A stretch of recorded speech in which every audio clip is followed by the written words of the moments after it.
Have a catch and a slog with me in a virtual rise. From small sample size, these fun facts must lie. It's effectively wild, a strange but good hang. Effectively wild. Hello and welcome to episode 2506 of Effectively Wild, a FanGraphs baseball podcast brought to you by our Patreon supporters. I'm Meg Rowley of FanGraphs, and I am joined by Ben Lindbergh of The Ringer. Ben, how are you? Doing well. Another day, another trade. Nice to have something to banter about. Teams keep supplying us with a bit of material. And today, it's the Cardinals and the Red Sox matching up on a Sonny Gray to Boston trade in exchange for a muse of ours, maybe. Richard Fitz, the right-handed pitcher whom we have only ever referred to as Richard, and left-handed pitching prospect Brandon Clark, whom we have no funny nicknames for or anything, but I'm sure he'll be fine too. And there's some interesting money, salary stuff involved here. This trade, though, is, I think, less surprising and easier to make sense of than the previous two major league deals that we talked about, the Orioles and Angels trade with Taylor Ward and Grayson Rodriguez, and then the even more flummoxing Brandon Nimmo and Marcus Semien Mets-Rangers trade. This one seems more straightforward to me. Yeah, I mean, I'm debating if I want to make my crude little jokes. Well, I know you want to. The question is whether you will. If the dick fits.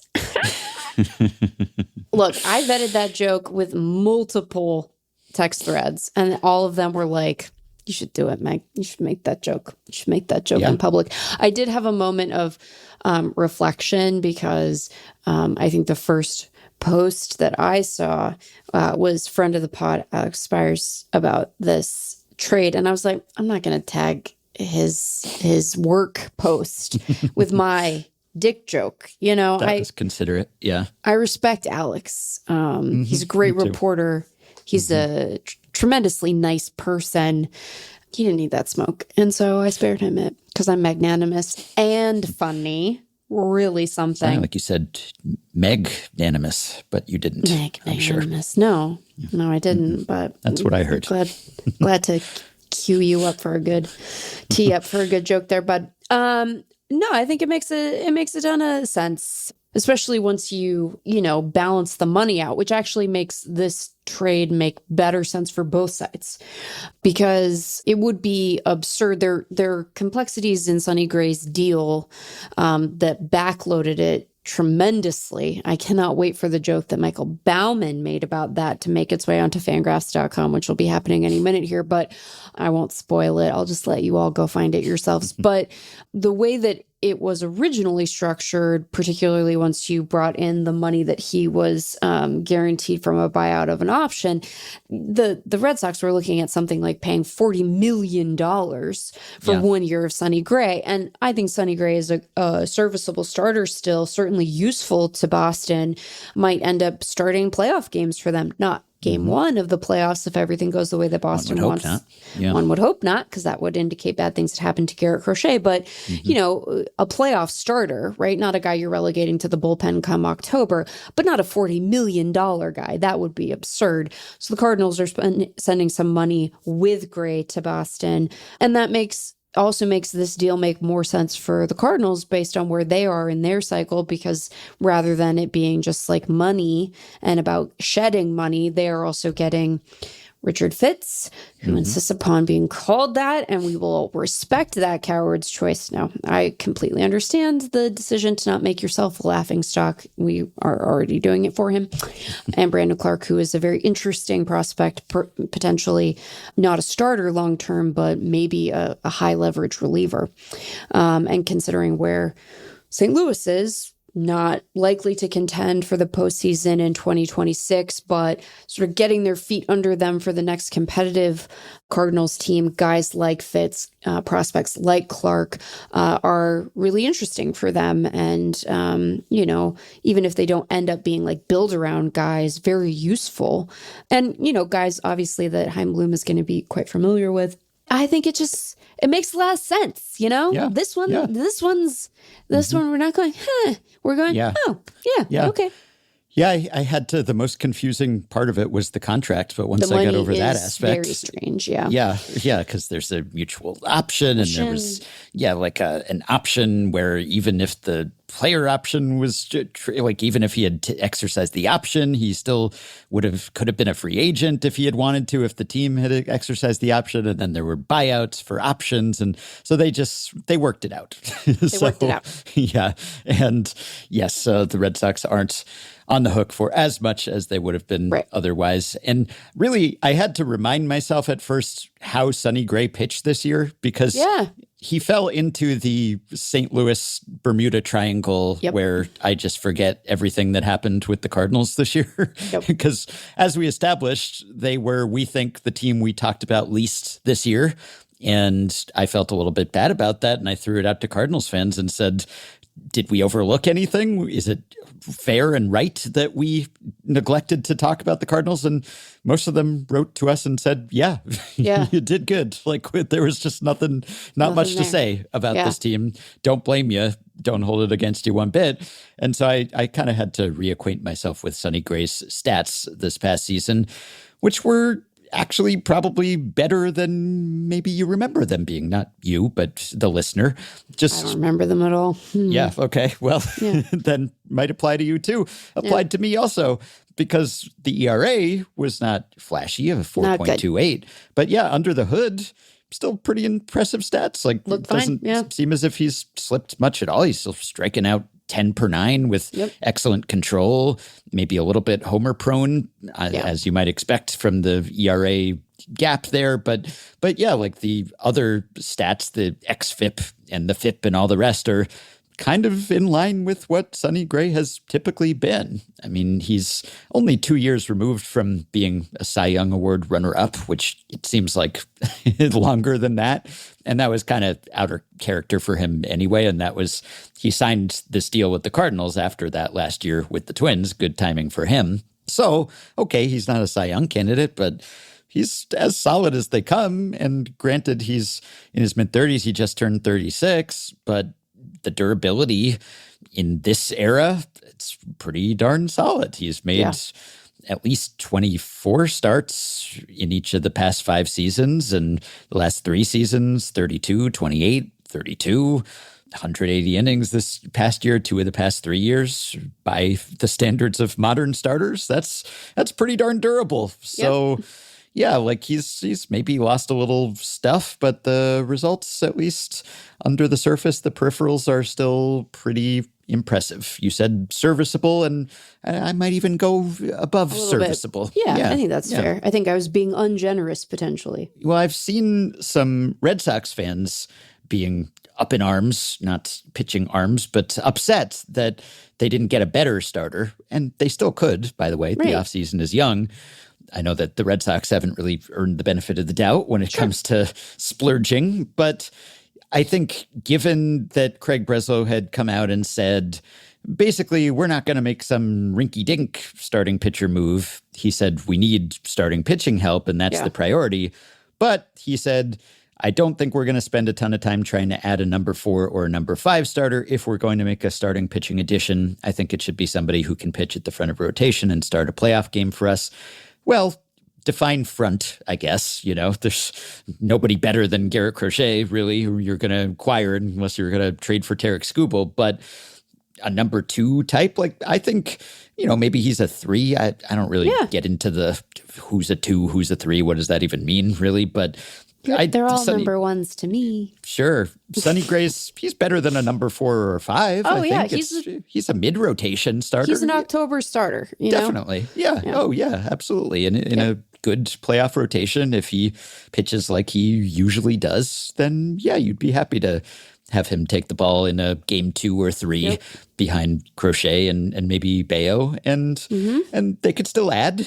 And they have subtracted some salary. Some money has come off the books. And who knows if the Red Sox are going to reinvest that these days. But there's room to maneuver, and there are free agents available. Certainly, you still got Cease and Valdez and Suarez and Gallen and other guys. So it's a strong start to a rotation, that top three. And they have a bunch of other interesting guys, too, because they're the rookies they brought up late last year, Connolly Early and Peyton Tolley. And then they're just a bunch of other arms just kind of in the mix. And maybe someone emerges from that mix. But, I think if they wanted to be safe about things, then they should probably try to sign another starter.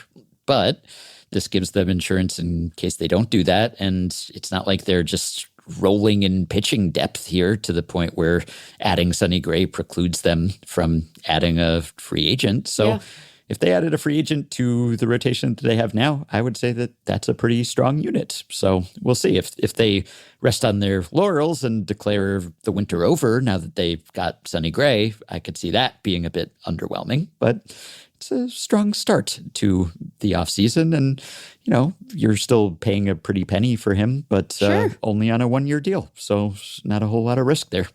Yeah, I like it. I like it for both sides. Me too. Sometimes you do a deal. And you know what? You know what else is seasoning my impression of this deal? You know what day of the week it is? Tuesday. Beautiful deal. True. Perfect deal. Never been a better deal than this deal. This is a great deal. Happened for me very early in the day. Happened for me early enough in the day that I was able to turn an edit of a blog post around about it in between pod business. Clean. Lovely. Gonna go pick up a turkey. Beautiful deal.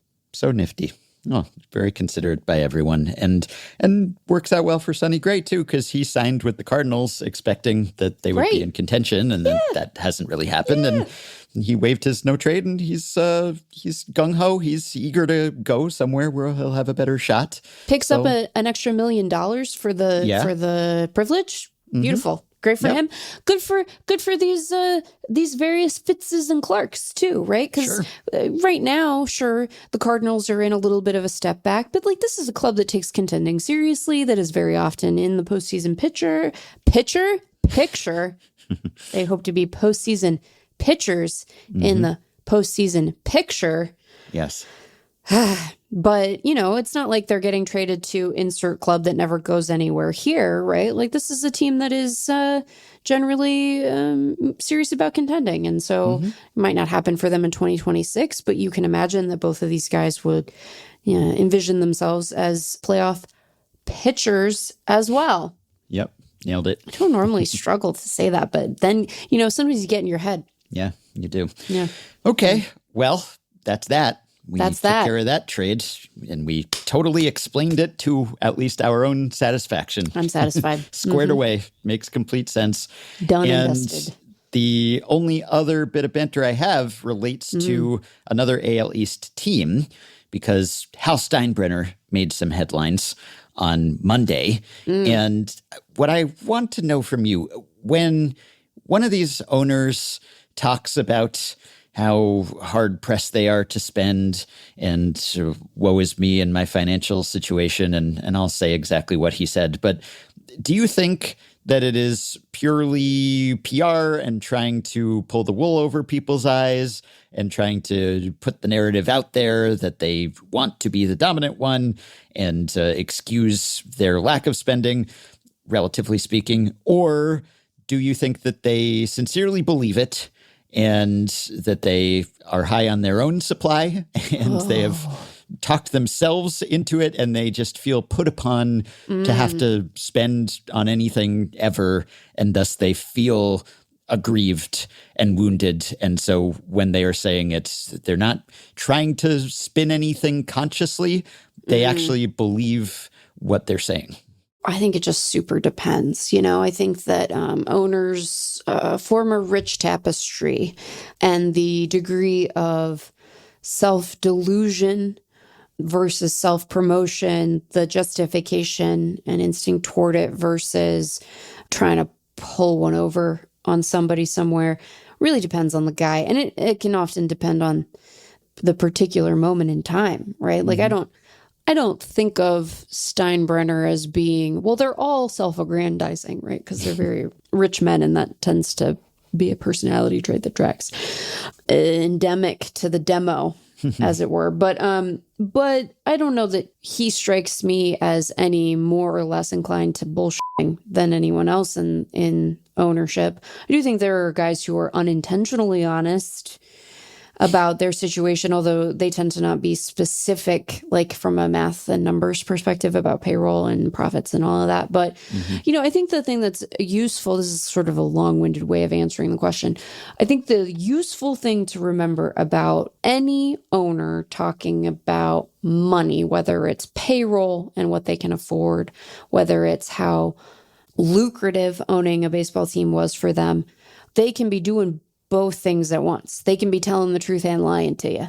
Yeah. Because it's so easy to get creative with accounting. And so do I think that Hal Steinbrenner was lying purposefully? I don't know.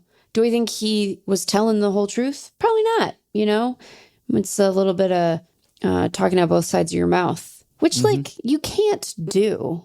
Like physically. It is hard if you try to do it. Yeah. Is that how ventriloquism works? Is that what ventriloquism is, Ben? Talking out both sides of your mouth, or are you just talking and not moving your mouth? I guess you're not supposed to appear to be talking at all. Out of either side. Yeah. At least sometimes. But yeah, if I tried to do it, I'd probably just sound like I was mumbling. So I won't really try. But it's a skill that you have to cultivate. And owners have cultivated it, at least in a figurative sense.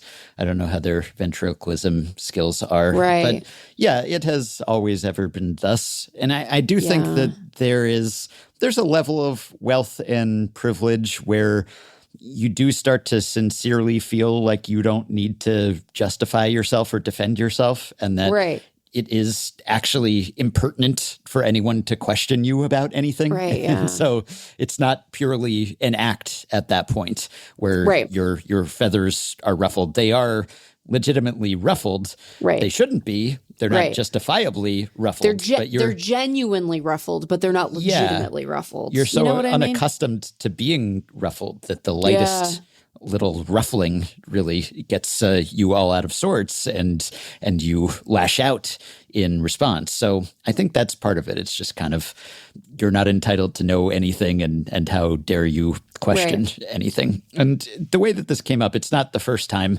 that Hal Steinbrenner has said something that put him in stark contrast with his dad, and made it clear that for the Yankees of this era, money is an object. And so he was talking on a conference call with reporters about how he would prefer to spend less money on payroll next year. Well, what owner wouldn't, I suppose? And then he was pressed on that a little bit, and about how much room they have to spend and what's the budget going to be. And he hemmed and hawed and sort of said that he hasn't set a number yet. And then a reporter pressed him on something and said that they had seen it suggested that the Yankees' revenues were over $700 million in 2025, which I think was a reference to Forbes, which estimated that the Yankees were at $728 million in revenue. And so this reporter asked if it was fair to assume that the Yankees made a profit this year. Yeah. And Steinbrenner said, no, it's not fair, actually. And then he was asked, well, did you lose money? And he said, I don't want to get into it, but that's not a fair statement or an accurate statement. And then you do want to get into it. You just want, mostly you just want the person to shut up is what you actually want. Or you want to get into it on your terms and not have to ask or answer any follow-ups, I guess. And then he was asked, I think, directly later on the call, they were trying to pin him down on whether the Yankees made or didn't make money in the 2025 season. And he said, I'm not going to get into our finances, which is pretty rich, literally and figuratively. But obviously, I mean, I guess he didn't totally start it. He sort of started it by saying that he wants the payroll to be lower. So you kind of got into your finances there. And then people maybe asked some questions that you didn't want them to ask. Brother? Right. And so it's always a black box, and we never know exactly, and that's the way the owners want it. And so unless it's the Braves, who are the only publicly traded team and their own public company, then we don't have access to the books. And the Players Association, in theory, does. They can see stuff that we can't see, but there is so much creative accounting and, what counts as team revenue and what doesn't count as team revenue. And the whole question of whether you turned a profit or not is pretty immaterial if you're the New York Yankees. It just, it doesn't matter if you were barely in the black or you were just in the red in 2025. It's a rounding error ultimately because your franchise is worth so much money and is appreciating all the time. Right. And friend of the show, Rob Maines at Baseball Prospectus, he did a good rundown using his own financial background to parse what Hal was saying here. And yeah, it's true that they may not have been profitable, at least by some definition. And in 2024, Forbes said that they lost $57 million measured by operating income. And that was when they won the pennant. And that's, as defined by Forbes, that's before depreciation and all of these other accounting things and, non-stadium interest and taxes and all sorts of things. So yeah, by some definition, they may have lost money in 2025. But the Forbes estimates, they're the best we have or among the best we have, but they're imprecise and they don't include all the sources of income. So Forbes includes rights fees earned by the Yes Network, which is Yankees owned, but not overall Yes revenues, which does go to the club.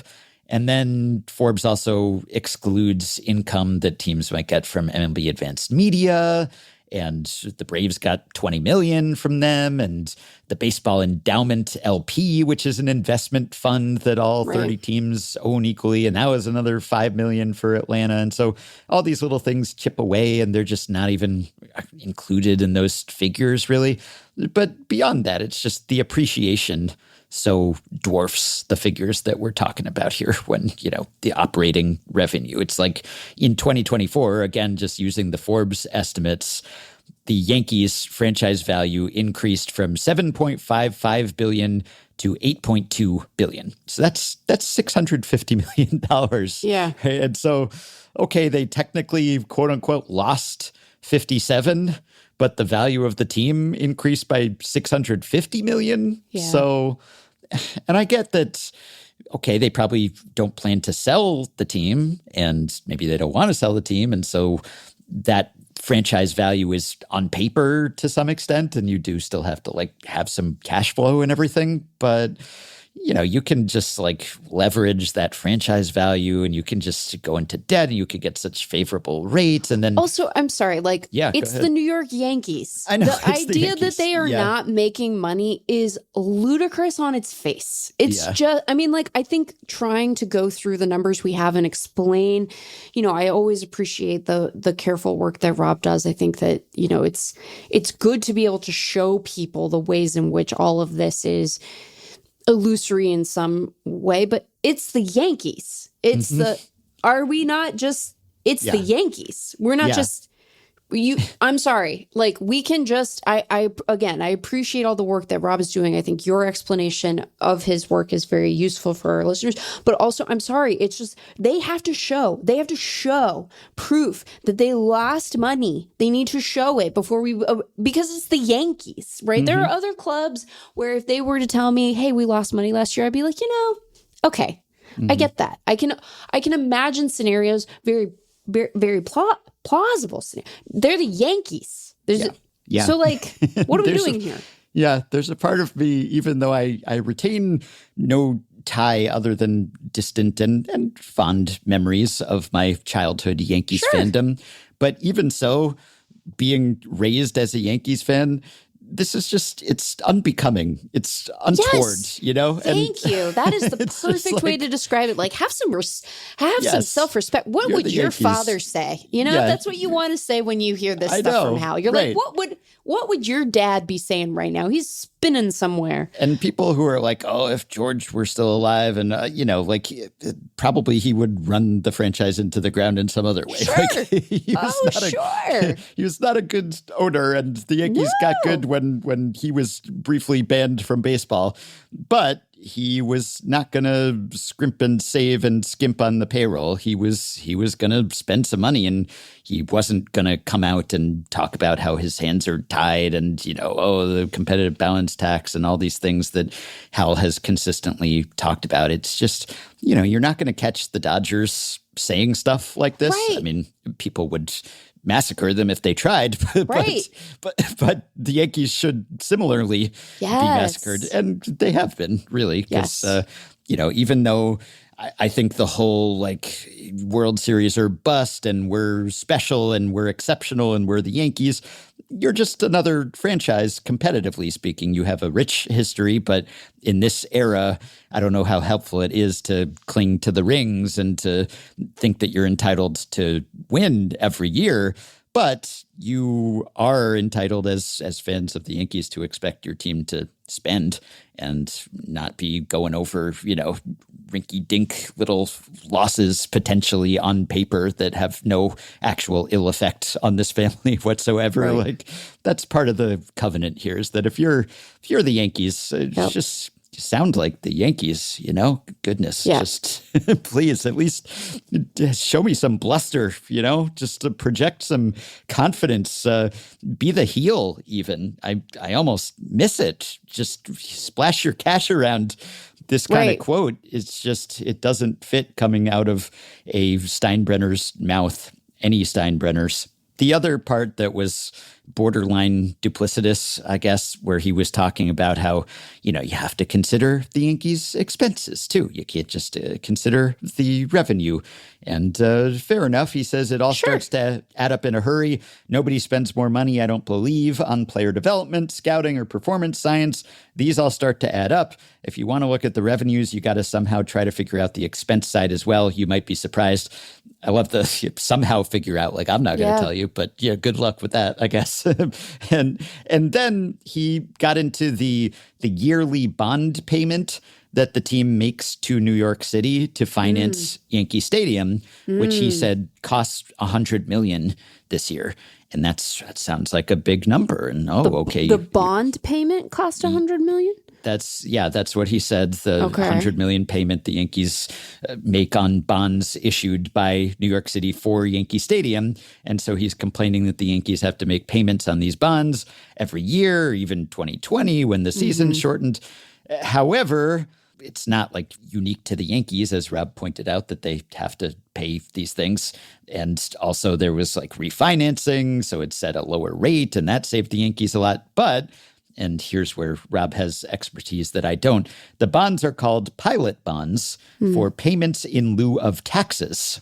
And then seems like a pretty important caveat. So it's reducing their tax burden? Yes. And Rob writes, according to a report from Sports Business Journal, the Yankees in 2024 made bond payments of $84 million. Okay, fine, Hal, that rounds up to $100 million. And received tax exemptions of $122 million. I'm going to do a big swear. I want everyone to prepare themselves. Get the out of here with this shit. I am exhausted by this nonsense. I am. Yeah. It's like you said, it's unbecoming, right? It's unbecoming because this is just an out and out bit of duplicitousness. And also look, there are a lot of dopes out there, but we're not all dopes. Stop talking to me like I'm dumb. Everyone's getting away with this now, or they think they're going to get away with it now. They all think they're getting away with it now. And no. Yeah. You can't get away with it if you're the Yankees. Nobody is buying this. That's the thing. No one is buying it. When Hal tries this, there are teams that either it's closer to true or you can at least convince people that maybe they just aren't as aware of these numbers. And most people aren't reading Rob Means's breakdown at Baseball Prospectus or the Sports Business Journal or Forbes for that matter. And so often, historically, they would just take the owners at their word. But you can't get away with this if you're the Yankees and if your family has spent decades of ownership of this franchise trying to project the image of we're the big bad Yankees and we can outspend everyone. And then suddenly you're kind of crying poor or at least talking about how you really have limits here. I just don't think that you can ever make that convincing. And I think every time Hal has tried, he's just been roundly criticized for it, and it hasn't seemed to penetrate. I don't ever really hear Yankees fans saying, you know what? He has a point. Like, I guess, yeah, but poor Hal, he's done all he could. And look, the Yankees spend a lot relative to almost every other team. Oh, sure.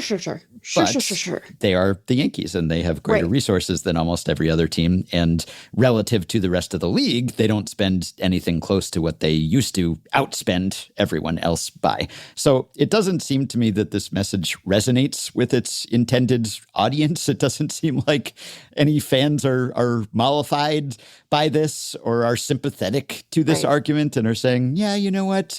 Don't make a run at those top free agents, Hal, because we really want you to be able to pay that bond payment there. You know, I would hate to have you incur any debt additionally or you know, run into hard times or anything. So yeah, we'll just lower our expectations accordingly. Don't hear that happening.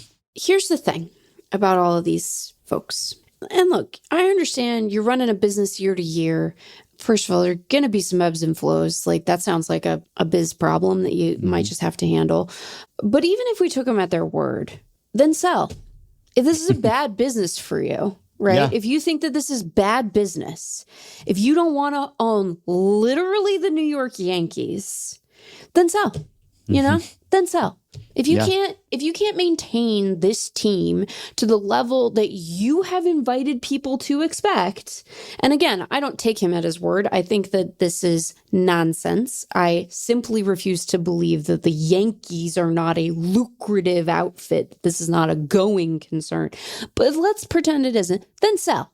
You know, I'm done. I'm done with all this nonsense. This is ridiculous. And the teams that are owned by biz people, right? By finance types. They're doing payroll stuff. They're doing spending stuff. And guess what? They were dying to be in that business. So get out of here. Get out of here. And literally, if you don't want to be in the biz, then get out of the biz. Guess what? You'd make, how much would the Yankees sell for? The Royals sold for $1 billion.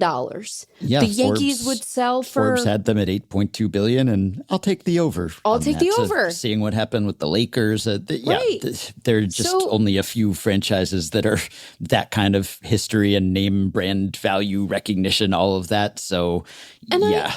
I appreciate. I used to do biz. You know, I used to be in biz. Yeah. And I understand that fans can get a little loose sometimes. Sometimes they're like, well, then just go massively into debt. And it's different when it's like your money. I understand that. I'm not indifferent to the realities of biz, but I'm also unsympathetic to the notion that the New York Yankees are not good biz. That's ridiculous. So don't talk to me like I'm dumb. Hal. Hal. What is Hal short for? His name isn't Hal. Like, Hal isn't on his Halbert. It sounds like it should be Halbert, but I'm sure that Hal is Harold, I assume. Harold? Yeah, I think it's Harold. Oh, Harold? Mm-hmm. You gotta lose so many letters to get to Hal from Harold. It's true. I think his name should be Halbert. I think we should call him Halbert from now on. And I'm being a little bit, catch as catch can, because this is the Tuesday before Thanksgiving. I get to be a little loose. I gotta go get a turkey. But I'm just saying, like, talk to people like they're grown-ups. Treat your fans with some respect.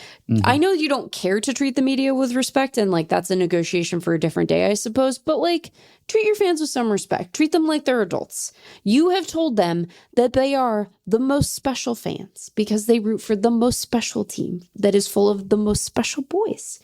And that comes with an expectation that you are going to spend big, and it's simply beggars belief. Is that the way that word is said? Beggars?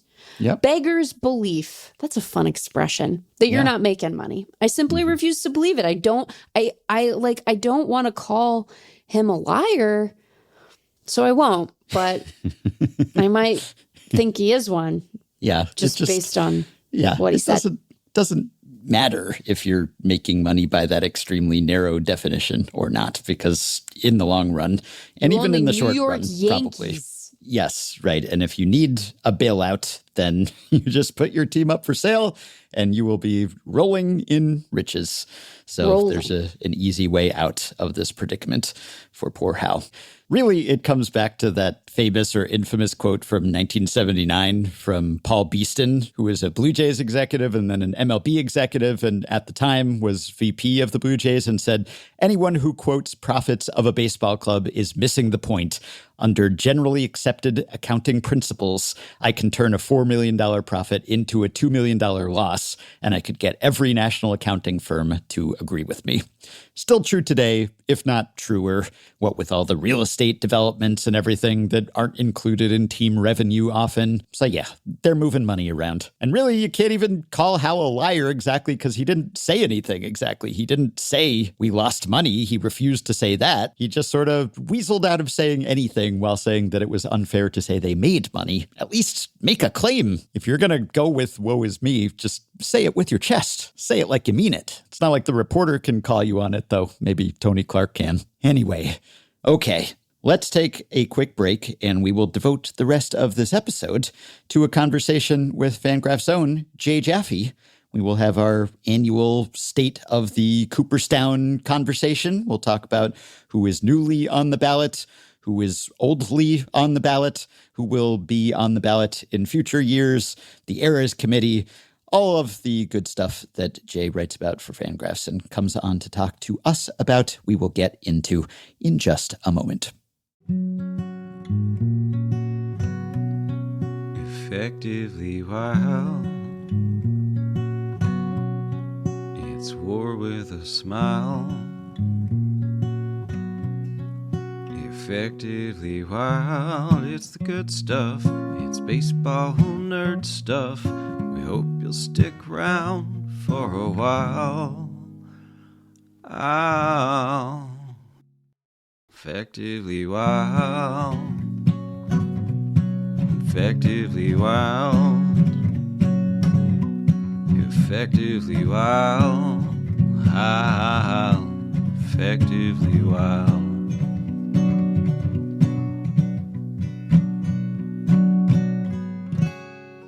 Well, the ballots have arrived. Ryan Thibodeau's team is tracking, and player profiles are being published at fangraphs.com. This can mean only one thing. It is Hall of Fame season, and that must mean it's time for our annual Cooperstown conversation with the estimable Jay Jaffe, author of the Cooperstown Casebook, creator of JAWS, which stands for Jaffe War Score, so it would be weird if he weren't the creator, and senior writer for FanGraphs. Jay, here we go again. Hey, good to be back. We've talked at all different times and parts of the calendar. Sometimes we do a preview, sometimes we do a postmortem recap, but we don't usually do this conversation this early.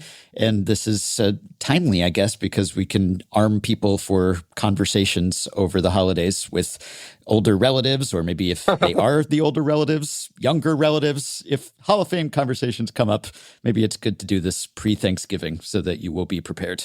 Yes, your holiday arguing kit here. Anything to steer the topic away from politics, probably preferable at this juncture. Yeah, you'd think that Hall of Fame would be divisive, but by comparison, it's probably pretty safe territory. Do people hit you up, family, over Thanksgiving or the holidays, or do they just leave you alone because you're doing it 24/7 for work? I mean, in terms of Hall of Fame stuff, my family could not care less who's in the Hall of Fame. I mean, other than just, are you like, how's work going? Are you enjoying yourself? I mean, I don't have to convince them either way. They are more or less agnostic on it, except maybe my brother, who might ask a question now and then, just sort of randomly about Roger Clemens or somebody like that. Just for the recesses of his baseball mind from 25 years ago. Well, I guess that's good. It gives you a bit of a breather. It's tough when work crosses over into the personal life. So I guess there's maybe a little less to argue about or debate this year than in most years, because one of your big questions when the ballot came out and you did your reaction to it was, is this the weakest ballot ever? And maybe it's not the weakest ballot ever, but it's up there or down there, depending on your perspective. So how does this rank? Yeah, it's certainly one of the weakest that I can remember. I mean, there's no there's no first ballot guy who's going to get elected this year. It's possible that none of the first year candidates on this ever gets elected, although, as I always say, never and forever are a very long time. And, I do think that, as the conversation steers towards adjusting our standards for starting pitchers, Cole Hamels actually looks pretty good. The second best new candidate is Ryan Braun, who's got a particularly odious PED related suspension that I would believe rules him out, as well as a comparatively short career. So on down, I don't think any of the other new candidates have a prayer or will even be back for a second ballot next year. But Hamill strikes me as an interesting one. But in terms of fewest guys who meet or exceed the Jaws standard, or who have a Jaws of at least 50, which is kind of close enough for argument that if you're not going strictly by the numbers, you could still probably justify a vote for this guy. We are at the lowest we've seen in over a decade and a half here, I think, depending on which of those you're measuring by. It's been a long time since we had a ballot this small, and with this few candidates that I think are strong. You mentioned Hamels as a potential interesting guy in the first year crop. I'm curious how you think his career and Felix's career parallel one another, and how voters might make sense of their cases sort of in conversation with each other, because I think you're right that Hamels isn't a no-doubter by any means. I think the same is true of Felix. And I was, I think, pleasantly surprised by Felix's vote share last year, not because I necessarily think he'll eventually be inducted, but because he certainly seems like someone whose valedictory should maybe last a little longer than one ballot cycle. So how do you think those guys will sort of be compared and thought of as a pair? Yeah, it's funny. I mean, you pull up their player cards. They have very similar win totals: 169 for Felix, 163 for Cole. Very similar ERAs, 342 to 343. I mean, like extremely similar. The context, when you adjust for ballpark, is a little bit different. Obviously, Felix pitched in a more pitcher friendly environment. Cole Hamels had a postseason presence. Felix won a Cy Young. Cole Hamels never finished higher than fifth. But, the thing for Hamels is that, he had this great durability in the first half of his career. And, it coincided with the Phillies being a perennial playoff team, and he pitched well, helped them win a World Series, and in fact was MVP of both the NLCS and the World Series in 2008 when they won, and helped them get back to the World Series the next year, although he was routinely thrashed throughout that postseason. I think we would say Felix was the more acclaimed pitcher during his day, with the Cy Young and two runner-up and another top five finish. But from a distance, I think Hamels has the stronger case because he had a bit more longevity. He was still pitching pretty well when the injuries started mounting to the point that he couldn't stay on the field. And, the kind of the showbiz adage, always leave him wanting more, I think sort of applies there. Whereas Felix was just, progressively worse and worse and worse, adding another run to his ERA every year before fading out at 33. Yeah, that's why Felix feels like a Hall of Famer more than Hamels, or at least felt like a Hall of Famer when they were playing and when they were at their peaks. I think people probably assumed, oh, yeah, Felix, he'll get in. But they also assumed that he would pitch well after age 29, probably, and that didn't really happen. So, but Hamels is more of in retrospect, yeah, okay, I see it. It does make some sense, but I think a lot fewer people would have seen him that way while he was pitching, or at least when they were at similar ages. So that's something to overcome. I think there's definitely something to that. I think maybe, Hamels was at times overshadowed by the guys on his own pitching staff. I mean, the Phillies assembled a pretty formidable rotation there. Getting Cliff Lee and Roy Halladay and Roy Oswalt at times there, and then kind of underachieving once they got all those guys together compared to the World Series team that won in 2008. Yeah, I think he holds up pretty well, and I was a little bit surprised, a couple years ago when I started eyeing this ballot. how well he held up, but we're talking about a difference of 8 WAR over the course of a career. Obviously, that shows up in Jaws. Both guys had, I think, impressive peaks in terms of the top few years there, but when I look at it in the context of a 7-year peak, Felix has a little bit more value there, but still not a value on par with the average Hall of Fame pitcher. But he doesn't have much value at all outside of those 7 years, whereas Hamels has more, and I think that's what kind of shapes the argument. Is Hamels was an above average pitcher for longer. Where do your era adjusting starting pitcher efforts stand? S-Jaws, or is that ready for prime time fully now? I mean, yeah, I've been using it, for the last few elections here, and I think the thing that I keep coming back to right now is, okay, we've got Verlander, Kershaw, Scherzer, and Zach Greinke, who's now 2 years into retirement here. Those guys are head and shoulders above anybody we're going to see that we know, that we can identify at this point, unless like Paul Skeens puts out like a kind of career that we can't really imagine given the workload restraints on him or the fact that he's a Pittsburgh Pirate right now. We're just not going to see numbers like that. You go down, CC Sabathia got elected last year. He's several rungs below those guys in terms of Jaws. Still, I think, borderline, Hall of Famer top. I have him 55th in Jaws. The next active guy is Chris Sale, 61st. He's got an S Jaws of 49.5. Hamels is at 48.2. And then you look at who's on the ballot here aside him, and you've got Pettit and Burley are both 47 point something, or about a point below Hamels, and then Felix 44 point something. So it's all very compressed. And that's sort of by design in that, like, I reduced the impact of those, massive inning peaks seasons that kind of distort things in favor of the 19th century guys. But I'm pretty satisfied with, where it keeps the 21st century guys. The reality, though, is that they don't have the volume. I mean, we're talking about guys who didn't even make it to 3,000 innings. And, if you didn't make it to 3,000 innings, you probably didn't get to 200 wins or 3,000 strikeouts or all of those goodies that I think are sort of secondary markers of a Hall of Fame candidate, at least.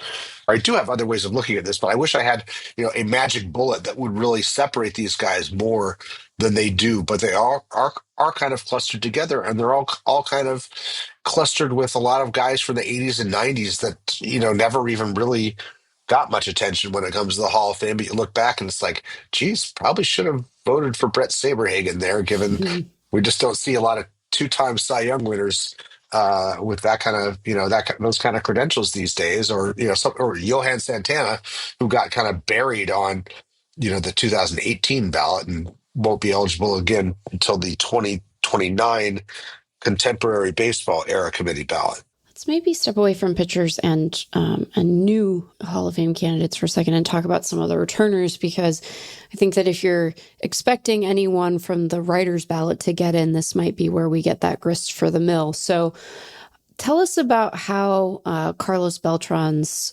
candidacy has tracked. Have you been surprised by his vote share? Because I think, we all were kind of curious. You've written about this a good bit, how the sign stealing scandal would impact his candidacy. Sort of how would that sin be weighed against ones that have proven to be dispositive, like performance enhancing drugs. So where does he stand, and sort of how has the shape of his vote share growth washed over you? Yeah, I'm very surprised that he is, on the precipice of election here in just his 4th year of eligibility. I thought that he would be treated like a PED test guy. I suspected he would get enough to stay on the ballot, but a low share of the votes. This is a guy who did not get to, I think, the traditional milestones that we associate with the Hall of Fame. He doesn't have 3,000 hits. He doesn't have 500 home runs. He doesn't have a 300 batting average, but he does have a great power speed combination there. A lengthy career, high percentage base stealing, 70 WAR. He's ninth, I believe, in among center fielders in Jaws. So, statistically, he's there. He's kind of a Andre Dawson with better on base percentages, and Gold Gloves and stuff like that. But I expected him, especially with the freshness of the allegations regarding the sign stealing scandal, to really struggle for attention. Beltran's last year was 2017. He wins the World Series, and at the time, it's kind of like he's going out on top. And then it's the winter of 2019, 2020 that we learned about the trash can scheme. It was still fresher than, say a positive test for or Alex Rodriguez's suspension, to make a single comparison here, or Manny Ramirez's suspension, which basically ended, or second suspension, which ended his career in 2011. It was closer, and yet he got 46.5% on his first try, and that's the percentage of a guy who's going in one way or the other. He passed the 50% marker, which has been historically significant, as blew past that, gaining 11 points on the 2024 ballot, and then he's up to 70% now. And there's only, I think, since the voters returned to annual balloting in 1966, I think it's something like 22 out of 26 candidates that landed between 70 and 75% and had eligibility remaining got in the next year. And the four exceptions concern two pitchers, Jim Bunning and Kurt Schilling. Bunning just had some bad timing and was kind of a Schilling-like character in that he didn't have 300 wins, but he had a ton of strikeouts and was like, a dominant guy who bounced around, leaving the politics aside. Although we know he did become a Republican senator later in his life, and went kind of kooky there at the end. And then the Schilling, who found unprecedented ways of sabotaging his own candidacy and gave voters every reason to reject him there at the end. Beltran doesn't have that. Whatever his sins, he has remained, I think, media darling's probably too kind, and maybe too backhanded of a term there. He's been visible, but not overly visible. He's done some TV. He's a special assistant for the Mets now. He's mostly just resumed being Carlos Beltran, and kind of Yeah. low key guy who doesn't call a ton of attention to himself. And I think voters have respected that. I found it very interesting that, when all the reporting came down, and it was Joel Sherman and Ken Davidoff who pointed out that he had lied directly to them, and they're voting for him. Yeah. You pull up the tracker they're voting for. They don't, they haven't held that against him. So Yeah. I don't think anybody's happy about the sign stealing scandal, and I think it is a bit of a black mark against Beltran. I don't think of him in the same terms as I did before that, Sure. but I don't see it as a deal breaker for his Hall of Fame case, because I have my suspicions not only about what the Astros were doing and how the weight of the blame landed on the guy who was retiring, and there was never going to be any discipline handed down, and the fact that we all heard whispers about other teams doing things, maybe not to the degree that the Astros did, but that there was a lot of this stuff going on in the game. We've even heard discussion that Beltran was doing this back when he was with the Yankees, before he got to the Astros, two teams before he got to the Astros. So the baseball media seems to have kept its perspective on this, and now he's probably the most likely candidate to get elected this year. And I am surprised. I'll be happy when he gets in. I hope he does discuss his role in it a little bit more, and gives us some more perspective on what he's learned from that, and whatever. And I also hope that at some point he can resume managing if that's what he wants to do, because I thought that it was kind of a raw deal that if AJ Hinch and Alex Cora get to go back to managing, why doesn't Carlos Beltran get to manage again? Yeah. He didn't even get to manage a game for the Mets before being fired, and he hasn't even been interviewed for a managerial job, I don't think, since then. Well, he's the best chance for there not to be a shutout on the BBWAA ballot. And the only other guy who probably, correct me if I'm wrong, but has a realistic shot to get in this year is Andrew Jones, who is at 66.2% last year, which was his 8th year of eligibility. And you'd think it would benefit these guys, maybe, that there's just not a compelling new class and no one is coming on to crowd anyone out, or you're not going to really have to worry about strategic voting or any of that stuff. So it's just going to kind of come down to whether people see them as Hall of Famers or not. Yeah, and Jones, I think his candidacy has I think some things that give people reservations, but reservations that have largely been overcome. I mean, this is a guy who got 7.3% on his first ballot. If and when he gets in, he will have the lowest first year share of anybody elected by the writers if he gets in either this year or next year. We saw Billy Wagner supplanted, I believe it was Scott Rowland and Larry Walker. We have seen this happen again and again. In recent years, with the way things have changed in the voting, there's just it's more volatile. It's easier to overcome these slow starts. Maybe it's because the log jam, it's the log jams clearing. It's advanced stats like WAR and JAWS making a stronger case that gets more widely circulated. There's, I think, a confluence of factors there. But Jones, he's got, I think, a couple problems. One, he didn't hit for batting, didn't hit for average, just 254. Two, he fell short of 2,000 hits, which has been I think, a litmus test for the writers, especially when it comes to the Hall of Fame. They haven't elected a single player with less than 2,000 hits whose career took place in the post-1960 expansion era. He and Chase Utley are kind of racing to be the first, and he's got a sizable lead on Utley right now. Jones's career kind of collapsed in his 30s and was out of baseball more or less by his mid 30s. He also has a domestic violence related arrest on his record, and that's something that a lot of people aren't comfortable with recognizing a candidate who has that. And I think that all of those things are there, and they've given people ample reason not to vote for him, and yet here he is, 66.2%. Going back to the recent history since 1966, recent 6 decades, it's usually about a 50-50 shot from here as to whether he gets in this year. When I've done this research, I have not controlled for the number of other candidates, returning candidates, who may have out shared him on the ballot. But I suspect that a situation like this, where there is no obvious first ballot candidate, would work in his favor as a returnee. So it's entirely possible. Yeah, I think the other thing, though, he does have the drawback of having a direct head-to-head comparison as being, he's the second best center fielder on the ballot, not the best. There may be something in play there in terms of, like, we've only got one center fielder here that's going into the Hall of Fame this year, and that's this guy. Although I'd point out that Jones, because of his defense, has the higher peak, according to WAR. Another guy who seems like he's poised to maybe pick up vote share but not make it on this ballot is Chase Utley. So where does his candidacy stand, and do you think that he is headed toward eventual induction?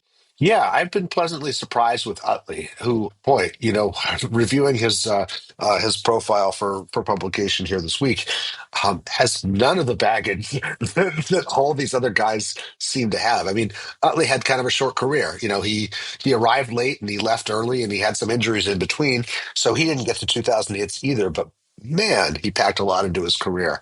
I was concerned he wouldn't get a huge share when he first got on the ballot, and he got in the high 20s, which was, I think, again, better than I expected. And he's up to 39.8% after his second year. And that, again, that's the share of somebody who's more likely to go in than not. There's only a few guys who've gotten to 40% and not gotten in at any point. Steve Garvey's one of them. Roger Maris is one of them. Jeff Kent, who didn't get to 40 until his last year on the ballot. Maury Wills, Marty Marion, I think, are the other two. With the exception of Garvey, all those guys took longer to get to 40% than Utley will. So I think he's in good shape. Again, I think he's going to benefit from this being a comparatively weak ballot because he'll stand out. And I think he's probably going to pass the 50% threshold this year, which, again, is generally a very strong indicator of future election. When you look at the guys who have gotten to 50% or higher, or even 40-something percent or higher, just about all of them, with the exception of Schilling, are in play this year on one ballot or the other. Omar Vizquel, who was knocked down by domestic violence and sexual harassment allegations during his time on the ballot. Barry Bonds, Roger Clemens, and Gary Sheffield, all with PED connections. You've got Jeff Kent, who, like I said, didn't get to 40% until his last year on the ballot. So, yeah, there's Utley has none of that baggage, and that's good for him. I'm sorry, Beltran and Jones are the other two, obviously, and we just discussed them. So, yeah, I think This should be smooth sailing for Utley. I think it's interesting that there are so many of his Phillies teammates on the ballot too, and I'll be interested to see Yeah. whether Jimmy Rollins starts riding his coattails, whether Cole Hamels picks up any of that. That hasn't seemed to help Bobby Abreu any, but Abreu kind of predates that because he wasn't part of that championship core, unlike those other guys. Because of the weakness of this year's class, I've seen even some big haul voters who typically check off 10 names every year saying that they're going to have a hard time getting to 10 this year.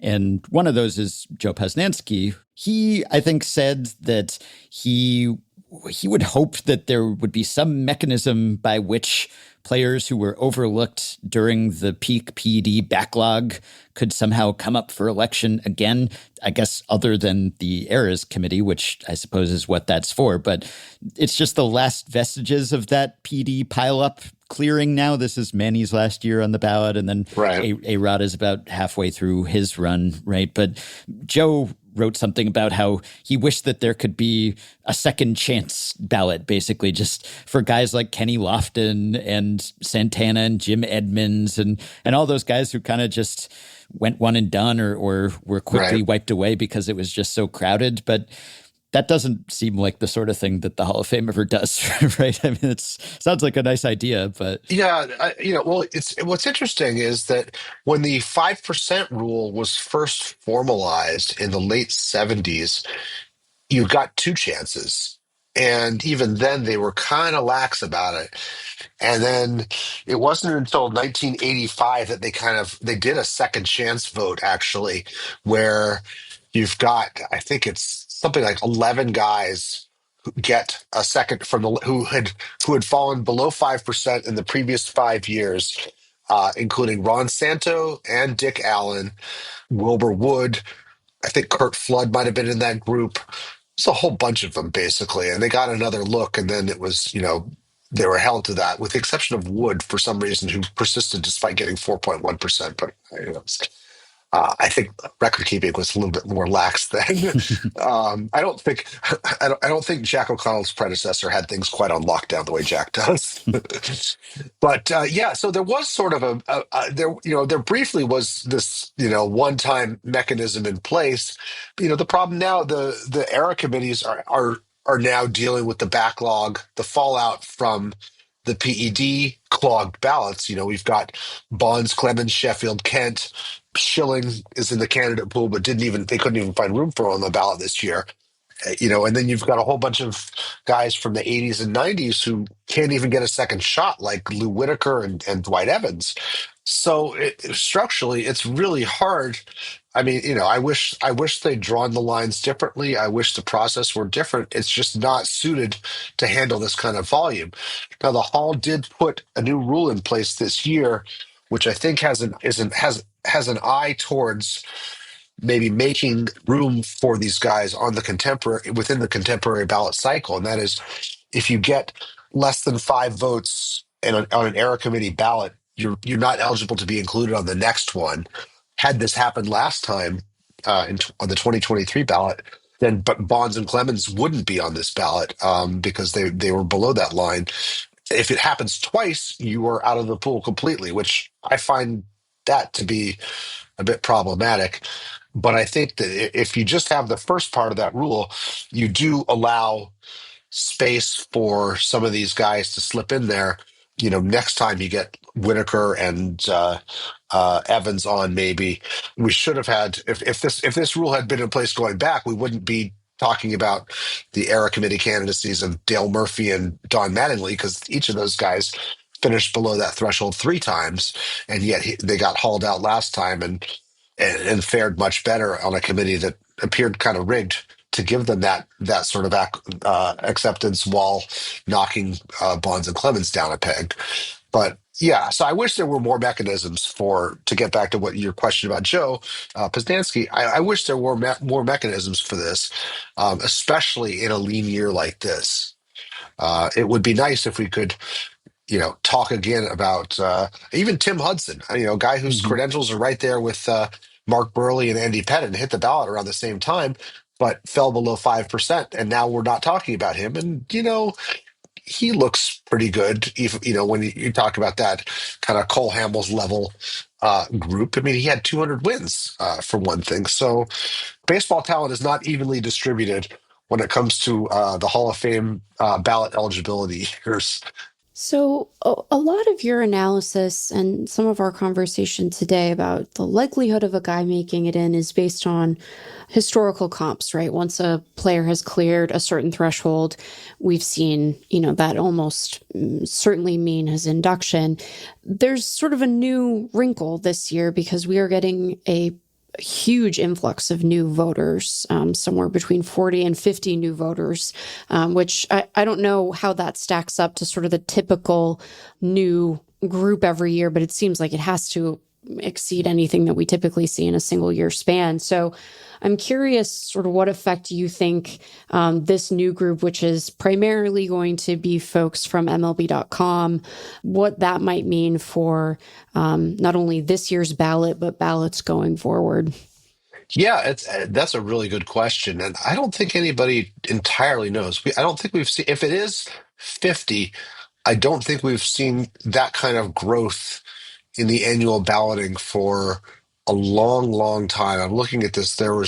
We added 42 voters for the 2011 cycle, and that was when we hit the peak, 581 voters for the BBWAA. And then eyeballing my chart here, you have to go back to like 1971, there were 60 new ones.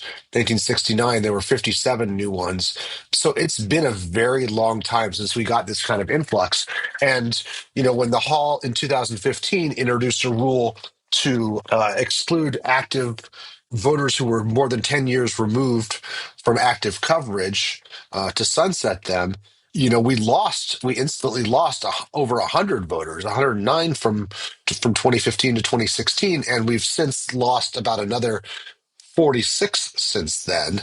We had just 394 ballots in the 2025 election. And yes, there are people like Ben who elect not to participate for whatever reason, whether it's personal preference or their publication won't let them or whatever. So Cowardice. You can say cowardice, Jay. You're yes, allowed to okay. call him a All coward. right. If we can't get educated voters in the pool, what hope do we have, Ben? Come on. No, I respect Ben's decision, even if it's not one that I could pull off myself. I'm too full of shit to not to forego the privilege here. So this is, I think, a needed boost to the roles of the BBWA first and foremost, and to, I think, the Hall of Fame process. And I think it'll be interesting to see what happens. I suspect that this is going to underscore some of the trends that we've seen in recent years. I think, these writers are not necessarily all younger writers, because many of them have been at MLB.com for much longer than 10 years. They're just finally they finally run the 10 years off the clock since the BBWA let them in. Thinking of somebody like my friend Matthew Leach, who's been doing this for over 20 years and would have been qualified to start voting probably around the time that I joined the BBWA, had things been different there. So, I think that we'll see less attachment to the old school metrics, more, I think more contemporary analysis. I mean, MLB.com, after all, is the home of StatCast and the analytics and that stuff. Not every person on the beat references those things, but it's part of the company. It's certainly something where you're exposed to it and you become at least somewhat familiar with it. So I would expect they're going to be maybe more generous with their votes than the private ballot people that they're replacing in the pool that have been sunset over the last several years, for one thing. And that may be more candidates favored by advanced stats, less attachment to the traditional milestones. It may be just what the pitchers need when it comes to the Cole Hamelses of the world, the Mark Burleys and whatever of the world, for their candidacies. I don't think we know yet. It's going to be fascinating to see how this shakes out. I'm kind of eager to look, especially when we've got some demographic data coming to us from the tracker guys once this is all said and done. You touched on this earlier, but the Eras Committee ballot this year, it's the contemporary baseball era that's 1980 on, and it's Bonds, Clemens, Carlos Delgado, Jeff Kent, Don Mattingly, Dale Murphy, Gary Sheffield, and Fernando Valenzuela. And even as someone who's not nearly as invested in this stuff, I find this very frustrating in a way that I don't the BBWAA ballot, because at least on the BBWAA ballot, everyone has a shot. They're all on the ballot and they get their hearing, and sometimes it's confounding who gets support and who doesn't, but at least they're not passed over. They have a chance. And granted, all these guys have been on the BBWAA ballot, but this is their shot at this point, and it's so opaque. Just figuring out who gets on and who doesn't. And as you noted, there are guys who've been up for this before who didn't fare well before. And so why are they back there? I mean, I have no problem with giving them another crack at it, but there seem to be better candidates who would have a better shot and have a better case. And then there's the whole just Hall of Fame kind of cook in the books sometimes, when it just putting that committee together and wanting to get certain guys in or keep certain guys out, and you never know who's going to be on it. And we'll find out about this sooner. This is during the winter meetings. This happens, and we find out about it on December 7th. And, you know, there's the whole math problem too, where it's just really hard to get enough votes to get elected. You need at least 12 of the 16 votes to get in, and it's hard to clear that threshold, or for multiple candidates too. So that whole process, it bothers me, because it doesn't seem sensible, really. There doesn't really appear to be any rhyme or reason to who is up for induction in any given year. Yeah, it's like trying to explain the ins and outs of a very gerrymandered system. Like why Dale Murphy and Don Mattingly, two guys who were MVPs and who were very wholesome, put forth very wholesome personas in what unfortunately turned out to be injury-shortened careers, keep getting chances after chances after chances, despite not faring well on the ballot, despite not making a dent on the writer's ballot. And then guys who did make a dent, who quickly disappeared from the writers' ballots, but then did make a dent when they got a chance on the today's game ballot, the predecessor to the contemporary ballot. Lou Whitaker and Dwight Evans, who I mentioned before, can't get on. And then you've got Bonds and Clemens yet again. You've got Gary Sheffield and Jeff Kent, who were slowly accumulating momentum that, had the Hall of Fame not reduced the candidacy length from 15 years to 10 unilaterally without the BBWA's approval, might have gotten to 75% by that route. And then you've got two interesting guys. Everybody else, I feel like, have talked to death about. And when Barry Bonds and Roger Clemens were on 3 years ago, the Hall brought out Jack Morris, Ryan Sandberg, rest in peace, and Frank Thomas. And those were three of the most vocally anti-PED players of their era. And so you could see which way this vote was going to go with regards to Bonds and Clemens. And then, I think it was set up to humiliate them. And Fred McGriff got elected unanimously by the same committee, which also had, multiple personalities connected to his career, fitting in the grand tradition of cronyism that goes with veterans committees and era committees. So yeah, that explaining that again and again, and like I can explain it, which does not mean I can defend it.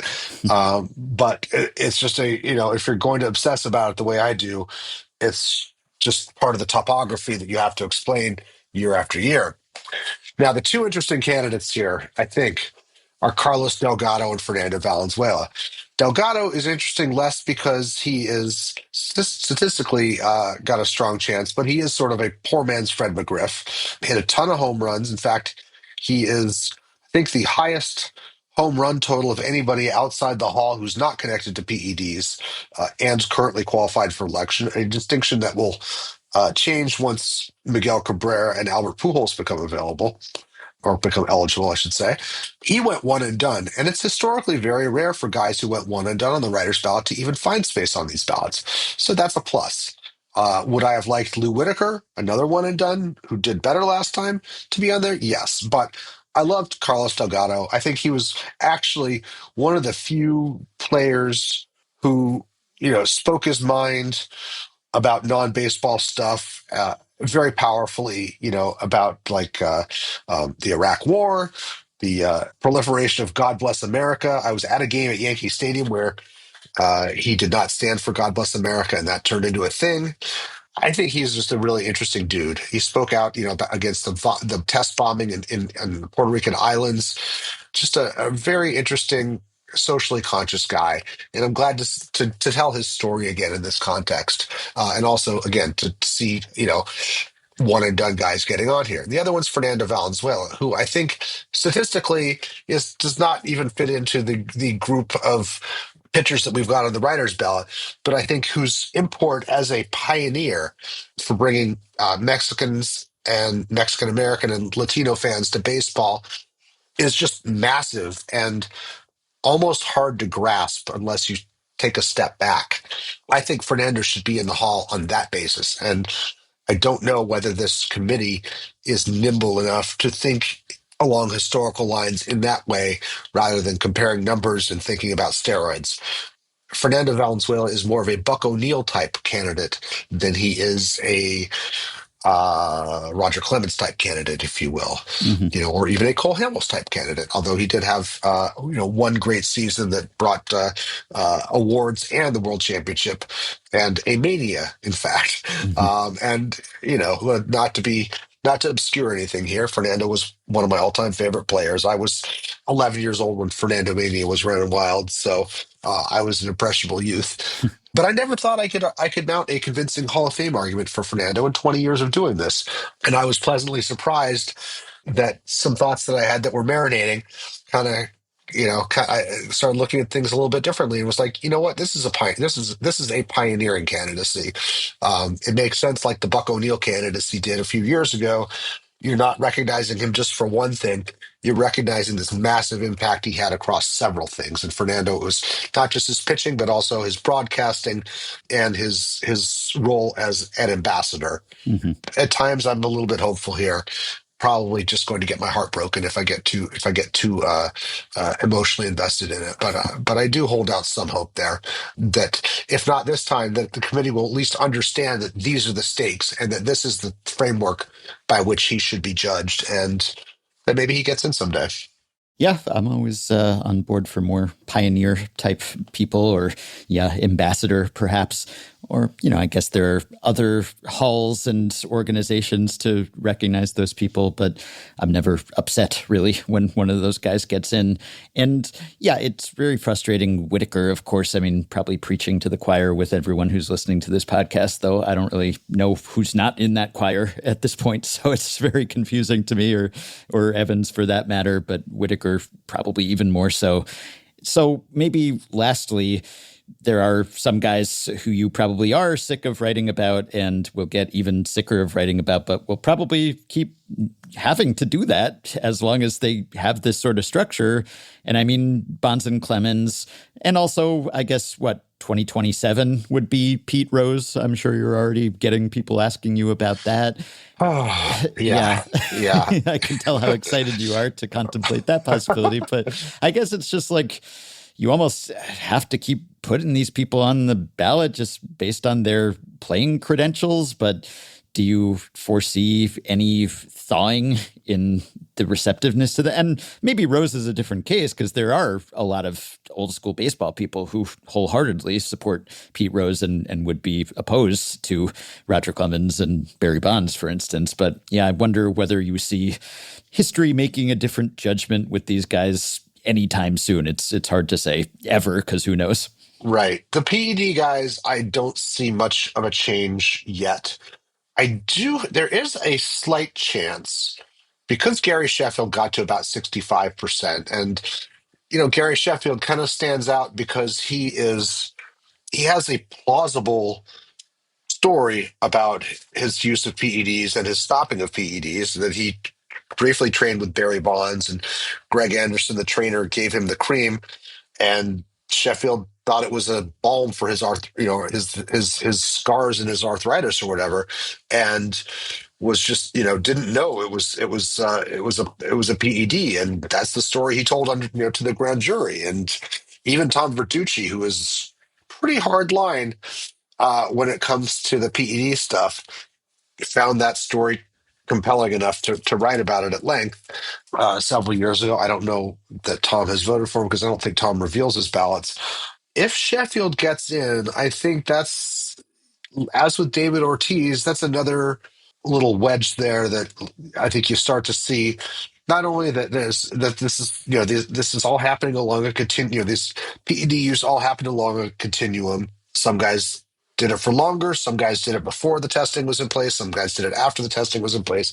But also that there's sort of this incongruity where you've got DH types, to be quite frank. I mean, David Ortiz was not half the athlete that Barry Bonds was in terms of all the things that he could do on a baseball field. And Gary Sheffield's glove was, made out of lead, and he would have been better served if he could have been parked at DH, for much of that career. To have these less fully dimensional guys in the Hall of Fame while, Bonds, this great all-around player, is not, you'd think it would stir some thinking there among the voters, and maybe it would. I don't know.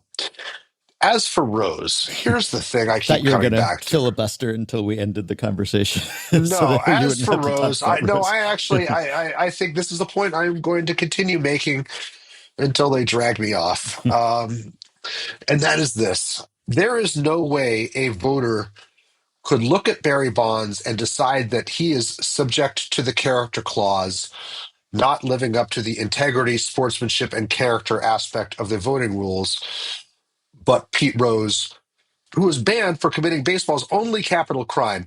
I don't know how you could square that. I don't know how you could possibly see Pete Rose as living as satisfying the character clause, but Barry Bonds not. Barry Bonds was never suspended. Pete Rose did the one thing that will get you banned for life, and it did last his lifetime. My thinking on this is, well, there's two things. One, if the Hall could stack the deck against Barry Bonds and Roger Clemens, it could certainly stack the deck against Pete Right. Rose. Yeah. I honestly don't think the Hall wants Pete Rose in there. And I'll tell you why. I mean, there's a windfall to be had in terms of tourist dollars and visitation and stuff like that, and publicity, a lot of free publicity. But, the Hall has resisted that. I mean, the Hall could have pushed much harder to be open during the pandemic. For example, they were very social, very socially conscious, very careful, canceling elections even and inductions, and that's a blow to the whole town, not just to the museum. I think that if Pete Rose were to get elected, you would never be able to hear anything about the character clause and believe it to be valid. It's a dead letter if Pete Rose is elected, because there is no way Pete Rose has the character for the Hall of Fame. No way he had the integrity for the Hall of Fame. The man bet on baseball, the one thing you can't do. So I think the Hall, which has always viewed its membership, as comporting itself properly to living up to these high ideals, would have to shut the up when it comes to that. Not to put too fine a point on that. I don't think they could ever. I don't think they could ever convince anyone that they were sincere about that if Pete Rose were in. And if Pete Rose is in, then I think you have to let Barry Bonds, Roger Clemens, and every other miscreant who has the numbers in, because there's no character clause anymore. So why are you holding these guys out? Yeah, I mean, the fact that they were happy to defer to sort of the lifetime ban concept, right? They can make whatever rules they want, right? They're the Hall of Fame. They're not Yeah. governed by Major League Baseball. So the Right. fact that they were happy to defer to that for as long as they were suggests to me that this is a person they don't want in. And yeah, I imagine, to speculate, that we might get some vocally anti-gambling folks on that committee when he comes due. Like, I just think that they're going to be keen to, be done with him as soon as they possibly can, because it's the guy. I mean, he's in the museum part, right? Like, Right. It's not as if he has been erased from the record, and he shouldn't be. He was an important part of the game, but I just don't imagine them being stoked on the idea of honoring his career, given the black marks that it carries. And that's before you even consider like the person of Pete Rose. So Yeah, we haven't even touched on the person of Pete Rose. I don't think we need to, but We don't but need I to. do find it interesting that even the guys who have, I think, tried to help Rose get a fair hearing, like Mike Schmidt, for example, his former teammate in Philadelphia. Also Johnny Bench, who I think carries a big stick when it comes to Hall of Fame stuff, with regards to the board of directors and whatever, is I don't think they're 100% in Pete Rose's corner here. I think they have some ambivalence and they see what kind of damage could be done to the institution if Pete Rose were elected. I say that's the sense that I get based on, things that I've read them saying or whatever, and things that I've heard secondhand. So I don't know that there are a ton of true Pete Rose champions out there, with at least within the Hall of Fame sphere. The people who could possibly sit on that committee. It's going to be very interesting to see what happens. And by interesting, I mean terrifying. um, and yeah, I don't know what to do. But I do know that there's a lot at stake there, and it is going to be larger than Pete Rose, and it is going to have a very big impact on what comes after with regards to the Hall of Fame, because for the ramifications of that character clause are basically at stake there. Well, I hope your read is right, and we can console ourselves with thoughts of Buster Posey being on the ballot next year, or yes, Albert Pujols and Yadi Molina the next year, and we can just not have to deal with the boogeyman, at least for now. But always happy to have you on to run through this and forecast, and always encourage people to pick up the Cooperstown Casebook. Makes a good stocking stuffer, good holiday gift-giving material, and we always look forward to reading your coverage throughout the Cooperstown cycle rest of this year and into early next year. So thanks as always, Jay. All right. Thanks for having me. And to put in a plug here, case books are hard to come by these days, but if anybody would like a signed book plate, you can get in touch with me through FanGraphs, and I will do my best to fulfill it. We will discuss the logistics of that. Okay, thought I'd read a couple of the several responses we got to our conversation last week about baseball lifers. We were debating the definition, the prerequisites, what do you have to do, how old do you have to be, how long do you have to have served to qualify as a baseball lifer. Patreon supporter Jason says, I think of that less in terms of age and more about a willingness to do whatever to stay in the game. A lot of people will go linearly upward, and if they can't do that, they might sit things out for a while. We can all think of managers who get fired or out of baseball for a few years and then come back. A lifer, to me, is someone who will take jobs up or down the prestige ladder to stay around. It's Ron Washington leaving the Rangers as a manager to be an infield coach with Oakland again, or Ruben Amaro going from GM to first base coach. There's a sense with these lifers that they do anything to stay around the game, and if there isn't an upward or sideways move to do so, they'll take a lesser position. Yeah, I don't know if that's necessary. I think you could be a lifer without making a lateral move or accepting a demotion, but I think that helps. I think that adds to your lifer cred. Also, Evan said, perhaps baseball lifer is used only for older people because it's a forward-looking projection rather than an accounting of the past. It's less what percentage of the person's life they have devoted to baseball than it is a commentary that they've been doing it for so long that they're unlikely to do anything afterward. That's not a bad point either. I guess it works either way. But now we've reminded you of the rotten slog to rigor mortis, so our work here is done for today, and we hope you will help us keep doing that work by supporting the podcast on Patreon, which you can do by going to patreon.com/effectivelywild and signing up to pledge some monthly or yearly amount to help keep the podcast going, help us stay ad-free, and get yourself access to some perks, as have the following 5 listeners: N.A. Brindle, John Noonan, Andrew Guthrie, Hannah, and Adam Bacall. Thanks to all of you. Patreon perks include access to the Effectively Wild Discord group for patrons only, monthly bonus episodes, prioritized email answers, playoff live streams, personalized messages, autographed books, potential podcast appearances, discounts on merch, and ad-free FanGraphs memberships, and so much more. Check out all the offerings at patreon.com/effectivelywild. If you are a Patreon supporter, you can message us through the Patreon site. If not, you can contact us via email, send your questions, comments, intro and outro themes to podcast@fangraphs.com. You can rate, review, and subscribe subscribe to Effectively Wild on Apple Podcasts, Spotify, YouTube Music, and other podcast platforms.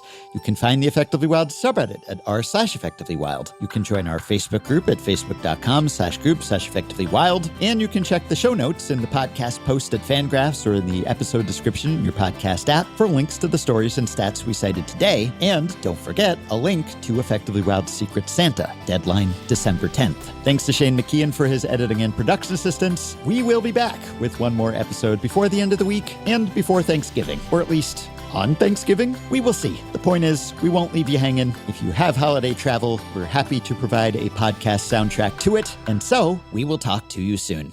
How do you calculate horror? Does it come from the heart? Should we use defensive runs saved or follow the OAA way? Who's gonna weigh in with their quips and opinions? It's effectively wild. Effectively wild. Effectively wild. Effectively wild. It's effectively wild. Effectively wild. Effectively wild.